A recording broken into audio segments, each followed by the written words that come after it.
श्री शिवाय नमस्तुभ्यम। हर हर महादेव।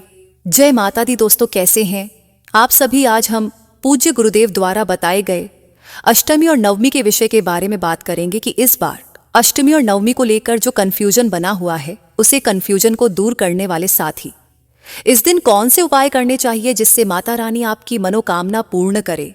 जाने के लिए बने रहिए मेरे साथ वीडियो के अंत तक। उससे पहले हम आपको कुछ जानकारी है जो महत्वपूर्ण है, जैसे कि अष्टमी नवमी को लेकर वह आपको बता देते हैं।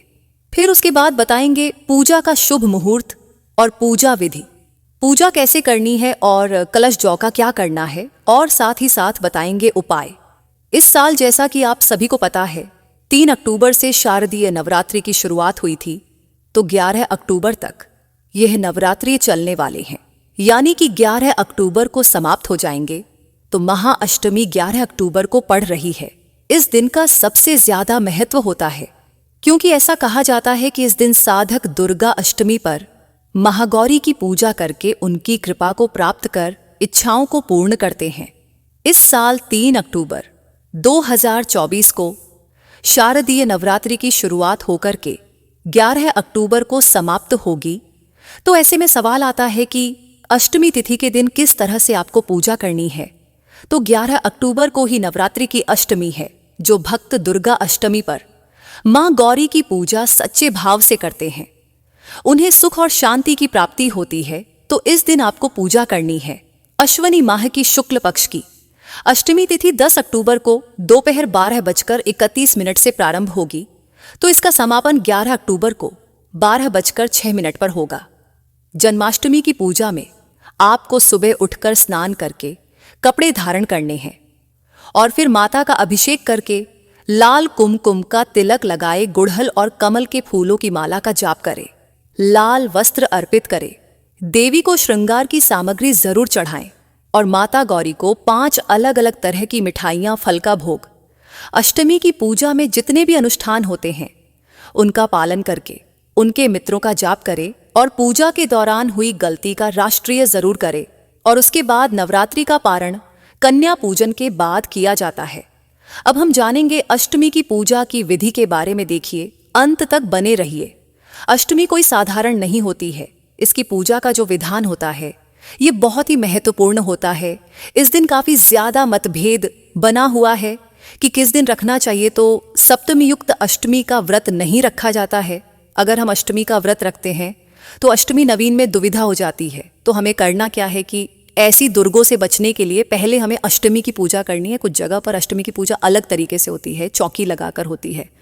तो कोई लोग नवरात्रि में जो सबसे पावरफुल दिन होता है, सबसे बड़ा दिन होता है, वो दुर्गा अष्टमी का होता है, मां अष्टमी का होता है। तो इस दिन मां की पूजा करना सबसे ज्यादा महत्वपूर्ण होती है। तो इस दिन चौकी लगे वहां भी कर सकते हैं या घर के मंदिर में भी कर सकते हैं, दुर्गा जी की फोटो के सामने। तो जैसे कि सुहागन महिला या कुंवारी लड़कियां श्रृंगार का सामान चढ़ा करके अपनी मां मानवाचित इच्छा की पूर्ति के लिए मन से प्रार्थना कर सकती है। नवरात्रि में जो सबसे पावरफुल दिन होता है, सबसे बड़ा दिन होता है, वह दुर्गा अष्टमी, महाअष्टमी। यह दिन बहुत विशेष माना जाता है और इस दिन मां की पूजा करना, आराधना करना बहुत ज्यादा श्रेष्ठ होता है। तो आप जहां चौकी लगाए हम वहां भी कर सकते हैं या घर के मंदिर में कर सकते हैं दुर्गा जी के फोटो के सामने। तो अब जैसे कि सुहागिन महिलाएं या कुंवारी लड़कियां श्रृंगार सामग्री चढ़ाएंगे। हर साल आपको बताती हूं तो श्रृंगार सामग्री चढ़ाएंगे। उस श्रृंगार सामग्री में से कुछ सामग्री दान करेंगी और कुछ आप अपने लिए प्रयोग के लिए रखेंगे। और कुंवारी लड़कियां सिंदूर छोड़कर बाकी सारी सुहाग सामग्री चढ़ा सकते हैं। और एक चीज बताऊं, चढ़ाना अनिवार्य होता है। पूजा करने से पहले सबसे पहले जो है आचमन वगैरह कर लीजिए और सुबह सवेरे जो है पूजा बैठ करके आराम से अपने घर में कर लीजिएगा। क्योंकि जो भी बची खुची दिक्कत होती है, परेशानी होती है या जो भी हमारी पूजा में त्रुटि होती है, वो अष्टमी को विधि विधान से कर लेने से हमारी सारी जो दुविधा होती है, परेशानी होती है, दुख होती है, तकलीफें होती हैं, वह सारी तकलीफें, सारी परेशानियां समाप्त हो जाती हैं। तो अष्टमी पे सबसे पहले आप माँ को स्नान कराएं। अगर माँ को स्नान कराने के लिए गंगा जल युक्त जल हो तो अति उत्तम, तो उससे माँ को स्नान कराएं। और आज एक चीज का ध्यान रखिए, आज आपने भले ही नवरात्रि के पहले दिन मां को चुनरी पहनाई है, आज साड़ी दुपट्टा या फिर कोई छोटी सी चुन्नी भी ले आकर माँ को जरूर चढ़ाई मंदिर में जाइए देवी। मंदिर में जाकर माँ की पूजा करने से माँ अति प्रसन्न होती है। वहां जाकर आप पूजा कर सकते हैं। और एक महा उपाय भी आज आपको बताने वाली हूं, और गारंटी से बता रही हूं कि 100% अगर आपका कोई काम पूरा नहीं हो रहा होगा ना, तो भी हो जाएगा, क्योंकि आज का दिन ऐसा है कि इस उपाय को छोड़ पाना, भूल पाना बहुत मुंह है।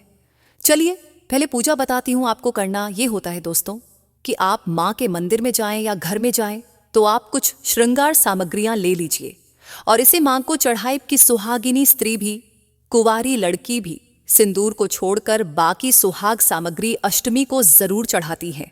तो करना क्या है, अष्टमी की सुहाग सामग्री को वह भी मैं आपको बता चुकी हूं, तो वो चढ़ा दीजिएगा। और एक चीज का और ध्यान रखा जाता है कि जो लोग अष्टमी में हवन करते हैं, अष्टमी में हवन कन्या पूजन करते हैं, वह अष्टमी का हवन और कन्या पूजन करने से पहले आपको एक विशेष चीज का ध्यान रखना है कि आप अष्टमी के हवन और कन्या पूजन से पहले आप जितने मंत्र जपने का संकल्प लिए हैं, मान लीजिए कि रोज रोज आप एक माला जपने का संकल्प लिए हैं, 11 माला का संकल्प लिए हैं, 5 माला, तो जितने संकल्प लिए हैं आप हवन से पहले पूरा कर लीजिएगा, क्योंकि यह दोष हो जाएगा। ठीक है। उसके बाद आप माँ को सिंदूर चढ़ाकर स्वयं की मांग भी जरूर भरिए। अगर फूल वगैरह है तो माँ को फूल मालाएं, लाल फूल, ये सब चढ़ाए। एक विशेष उपाय आपको बता देती हूँ, ये आप कर लीजिएगा। कहीं भी देवी जी के मंदिर में जाइए आप, और देवी जी के मंदिर में जाकर के और जो भी पूजा होती है, छोटी बड़ी थोड़ा कम ज़्यादा जैसे भी हो, आप उनकी पूजा पूरी तरह से कर लीजिए। उसके बाद आप माँ से एक प्रार्थना करिएगा। आप आंख बंद करके माँ के चौखट के पास अगर समय हो तो, नहीं तो चौखट से आप खड़े होकर एक प्रार्थना करिएगा कि हे माँ, अगर मेरी यह मनोकामना पूरी हो जाती है तो मैं आपको कढ़ाई चढ़ाऊंगी। अब कढ़ाई चढ़ाने का मतलब ये होता है कि आप वहीं पे छोटा चूल्हा या जो भी व्यवस्था होती है, आपकी मन्नत पूरी हो जाती है तो वहीं पर मंदिर पर ही पूरी और हलवा बनाकर वहीं मंदिर पर माँ को भोग लगाती हैं। और देखिए, ये तो वैसे गांव में यह प्रचलन था, लेकिन मैं जैसा कि देखती हूँ कि यह 100% काम करता है। किसी कामना के लिए, जैसे आप लोग परेशान रहते हैं कि हमारा घर बन जाए, हमारी संतान हो जाए, हमको नौकरी लग जाए, हम इस दुविधा से उभर जाए, तो एक बार इस नवरात्रि इस काम को ज़रूर ट्राई करिएगा। आप किसी देवी मंदिर में जाइएगा, वहां जाने के बाद आप करिएगा कि आप सबसे पहले तो माँ की पूजा करिएगा, क्योंकि बिना पूजा पाठ का कुछ लोगों को जब उपाय बताती हूँ तो वो सीधे जाते हैं, उपाय करते हैं, चले आते हैं। देखिए दोस्तों, कोई चीज़ ऐसे नहीं होती है कि आप फटाफट गए और किए और चले आए। कोई भी उपाय का मतलब कि देवी देवता को प्रसन्न करना जरूरी है। इसलिए आप जाएंगे, सबसे पहले पूजा करेंगे, मन में भाव लाएंगे, और उससे भी बड़ी चीज़ कि मन में श्रद्धा लाएंगे कि हे देवी, हमारी कामना पूरी हो जाए। ऐसा सोच करके, श्रद्धा ला करके, और तब जा करके माँ से आप प्रार्थना करिएगा कि हे माँ, हमारा जो काम ये रुका हुआ है वो अगर हो जाता है तो मैं भी आपके धाम पे कढ़ाई चढ़ाऊं, और इस जो मन्नत है उसको याद रखिएगा। और चढ़ाई जिन्होंने भी किया है सबके काम पूरे हुए हैं। तो एक तरीके से 100% कह सकते हैं सबका काम पूरा होता है। बस एक चीज़ का ध्यान होता है, कोई ना किसी को नीचे गिराने के लिए या किसी की चीज़ को छीनने के लिए यह सब चीज़ मत बोलिएगा। अपने लिए जो उचित हो वो बोलिएगा। तो इसलिए आप प्रार्थना करिएगा, भगवान करेंगे। तो माँ आपसे कढ़ाई जरूर लेती हैं। कहा जाता है कि वहाँ का धुआं बहुत महत्वपूर्ण होता है, क्योंकि वह धुआं माँ ग्रहण करती है, सुगंध ग्रहण करती है, और जो पूरी हलवा आप बनाते हैं वो भी ग्रहण करती है। और जैसे पान चढ़ा के मैं दिखा रही हूँ, पान पे लौंग इलायची चढ़ा के, और आप माँ के मंदिर में आज जरूर आइएगा। इससे आपकी सारी दुविधा, ये सारे दुख दूर हो जाएंगे। तो यह अष्टमी की पूजा विधि थी। अब चलिए हम लोग जान लेते हैं कि आपको अष्टमी का व्रत किस दिन रखना है। तो देखिए दोस्तों, अष्टमी तिथि जो है हमारी वो 2 दिनों में पड़ रही है, एक तो 10 में और 11 में। तो दुविधा ये आ जा रही है कि हम 10 तारीख को व्रत करें या फिर 11 तारीख को।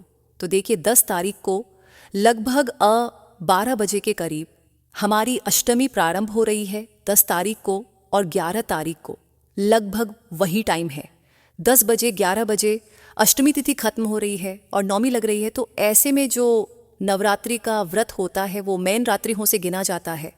कुछ ब्राह्मणों के मतानुसार जो है वह सप्तमी युक्त अष्टमी में व्रत नहीं किया जाता है। लेकिन समस्या ये है कि अगर हम सप्तमी युक्त अष्टमी का व्रत नहीं, पहली चीज़ तो यह कि एक ऐसा कोई भ्रम नहीं है, बाकी आप अपने मतानुसार देख लें अपने आसपास के ब्राह्मण लोगों से पूछकर। लेकिन एक चीज आपको गारंटी से बता रही हूं कि 10वीं को इसलिए व्रत करना उत्तम होगा अष्टमी का 10 तारीख को, क्योंकि देखिए इसमें नवरात्रियों का विशेष महत्व होता है। इसमें यदि रात्रि में कोई तिथि व्याप्त है रात्रि काल में, तो वो तिथि पूरे दिन के लिए मान्य होती है। और इस नवरात्रि में नवरात्रियों का महत्व इसलिए 10 तारीख को 10 अक्टूबर को अष्टमी तिथि की जैसा शुरुआत 12:03 पर हो रही है और समापन अगले दिन 11 अक्टूबर को 12:06 पर हो रहा है। और इसके तुरंत बाद जो है, जैसा कि देख रहे हैं, नौमी लग जाएगी। तो उसके अनुसार 10 तारीख को व्रत करना आपको अष्टमी तिथि का सही रहेगा। 11 तारीख को आपको नौमी का व्रत करना सही रहेगा। फिर भी अगर आप, आपके परिवार वाले या आपके जो एरिया के पंडित जी, पुरोहित जी हैं, वह आपको 11 को करने को कह रहे हैं, तो आप 11 को करिए। मेरे मतानुसार 10 तारीख को अष्टमी का व्रत करना श्रेष्ठ होगा, क्योंकि इसमें नवरात्रियों का बहुत विशेष महत्व होता है। बाकी सबकी अपनी इच्छा है, किसी पर जोर जबरदस्ती नहीं है। तो समझ लिया आप बाकी 10 तारीख को अष्टमी का व्रत किया जाएगा। 11 तारीख को नवमी होगा, और जैसा कि कन्या पूजन होता है तो अष्टमी नवमी दोनों दिनों में आप अपनी इच्छा के अनुसार कन्या पूजन करें।